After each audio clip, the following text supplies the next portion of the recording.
Okay, take two. Um, um, well, first of all, I'm kind of wrestling with what exact words to use because, first of all, because I know your time is precious and I don't want to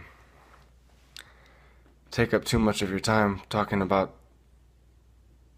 the adventure that this is happening. Um, but then again, maybe just kind of letting the filter down will be kind of like commentary for my adventures uh, through this book. Well, I was thinking that because the breakfast that I made. Let me see if I can see. Um, I used to have bacon, but snacked it all up yesterday. But I have these leftover brats, these cheddar brats, and that was fun. You know, frying all that up with this egg. Okay, so my reading plan. I have an ESV study Bible, and there's a reading plan in the back, and it's broken up into 4 sections: um, Psalms of Wisdom, Pentateuch and History, Chronicles, Prophets, Gospels, Epistles. Um, and you can get this online. There's esv.org. This is available. You can look it up and read the same plan yourself, and it's pretty cool because it's a whole, well, you can read their paragraphs about this daily Bible reading plan. Okay, so the Psalm. Let's just go through it directly. Um, Psalm 88. Uh,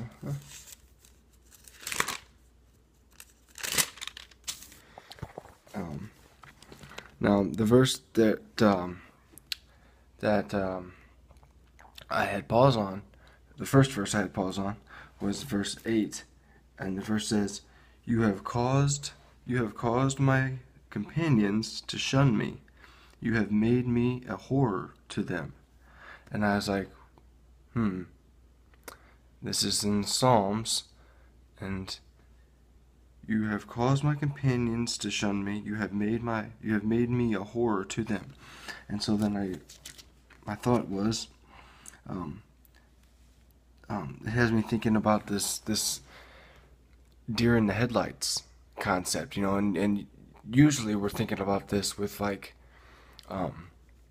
non-believers, like we could potentially shine so bright and that it looks crazy to them and pushes them away from the church.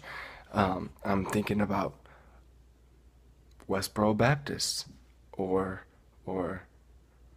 the Crusades, right? And people always like to reference those um, when they disagree with Christianity. And, and kind of goes back to another lesson I've heard about moral inability.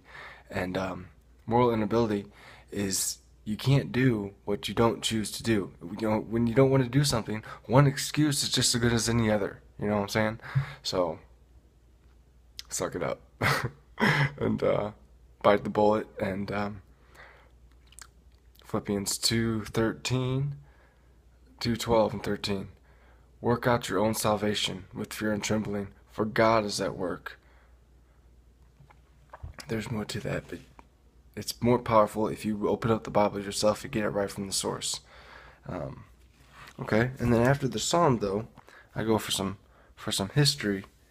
And I did Exodus 34 this morning, and let me see what stood out to me here. Okay. What stood out to me here was was the first thing that I marked in here was and this is Exodus 34 and it's verse 24, and I put a circle around, and enlarge your borders, no one shall covet your land. And so this is example that when we take this book serious and the God that it explains, He blesses us, but he blesses us in a way and brings us to a kind of maturity with that we don't use these blessings, these arguments to glorify ourselves. No one covets our land because we're pointing to him, right? I mean, it's tricky because people do, because the heart is deceitful, and people do have no other choice but to emulate what they see most of the time, and so I'm praying that you don't, yeah, right, just be yourself. I'm gonna pause here. I'm gonna stop it and start another video with the last two sections.